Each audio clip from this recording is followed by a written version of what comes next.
Now, as more and more information is coming out about the killing of Daunte Wright, we have more details from Mr. Wright's mother, Katie Wright, who told reporters that her son had been driving a car that his family had just given him 2 weeks ago, and that he'd called her as he was being pulled over. She said, quote, "He said they pulled him over because he had air fresheners hanging from his rearview mirror." Ms. Wright added that her son had been driving with his girlfriend when he was shot. The police said a woman in the car had been hurt in the crash, but that her injuries were not life-threatening. Oh, but let's also add, you know what is life-threatening? Firing into a vehicle that she's in. That actually is quite life-threatening, but again, very passive. The crash, not the crash we caused by shooting the driver. That's not the thing. And not us shooting at her potentially. Anyway, Miss Wright said that when her son had called her, she'd urged him to give his phone to a police officer so she could give the insurance information. Quote, "Then I heard the police officer come to the window and say, 'Put the phone down and get out of the car.' She said her son had dropped the phone or put it down, after which she heard scuffling and an officer telling Mr. Wright not to run. Then she said someone hung up the phone. When she called back, her son's girlfriend answered and told her that he had been shot." So again, the cop is ready to lose it at the prospect that he might run, because if he runs, you might have to chase him, and then you might not get him. You know what you do have though? His car and a person who knows him. Again, what is the worst case scenario? That he gets away. That he gets away for air fresheners, you guys. Like this, your life is not in danger, but you know that that's what his lawyers, that's what the federal order of police, the police unions, that's what they're going to claim time and time again. But in no way is not providing insurance or having air fresheners on your rear view mirror. In no way does that pose any danger. In no way.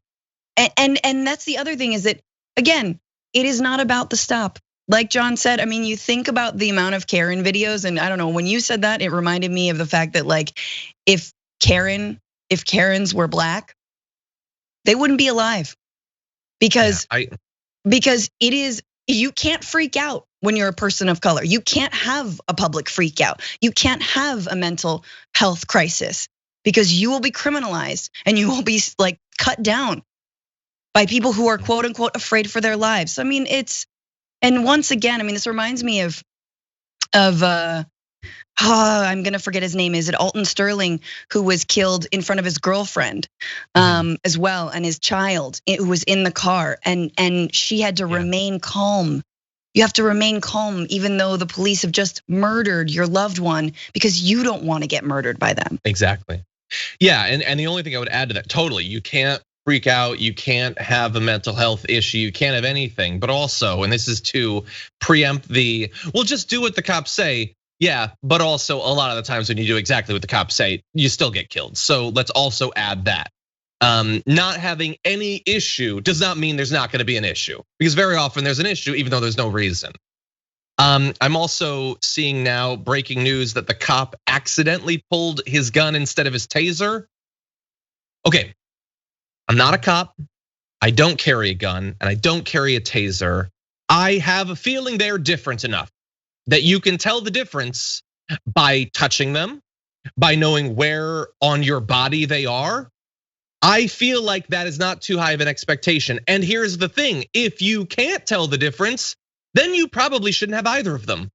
If you just start grabbing for anything because a person might drive away, you are not the sort of person that needs to have something capable of killing people. Like Absolutely. You clearly are not responsible enough for that. And I think the fact that that's a thing that can happen, that it's just, I don't know, maybe I grab my phone, maybe I grab a flamethrower, let's find out today, then no cop should have it probably until we figure out a way for them to be trained to know if what they're about to do is going to kill a person or not. No, and it shouldn't be up to the roll of the dice. No, and then the other thing is tasers are shaped exactly like guns. This is the other brilliant thing in policing is that tasers are shaped like guns. Sure, are they the same weight? Do you hold them in the same place in your body? Is the not safety at all. the same? There's no way you cannot know that you're not putting the safety off of a pistol. But this isn't the only instance. Supposedly, the officer who killed Oscar Grant in Oakland, execution style, also claims that he was reaching for his taser, whether or not that is true. The point is, you're a poor cop then. You've been trained poorly, and why are tasers shaped exactly like guns? And hey, why do you even have a gun in the first place? Should you be able to use this kind of lethal force anyway, considering your trying to kill people or so bad at your job you don't know which one is your taser and which one is your gun. The other thing to know, people have been killed for having tasers. There was a case in San Francisco where a young man was killed. He had a taser on him. He was a security guard. He was killed by police because they thought he had a gun. There's a big problem here.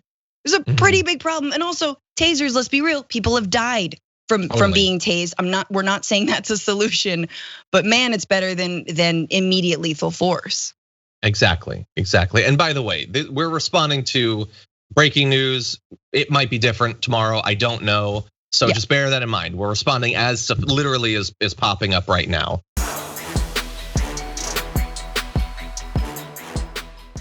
For more political news breakdowns, interviews, stories of activism, and me trying my hardest to care about the occasional big celebrity news story, subscribe to our YouTube channel at youtube.com/The Damage Report. And you can ring the bell wherever it is so you don't miss anything.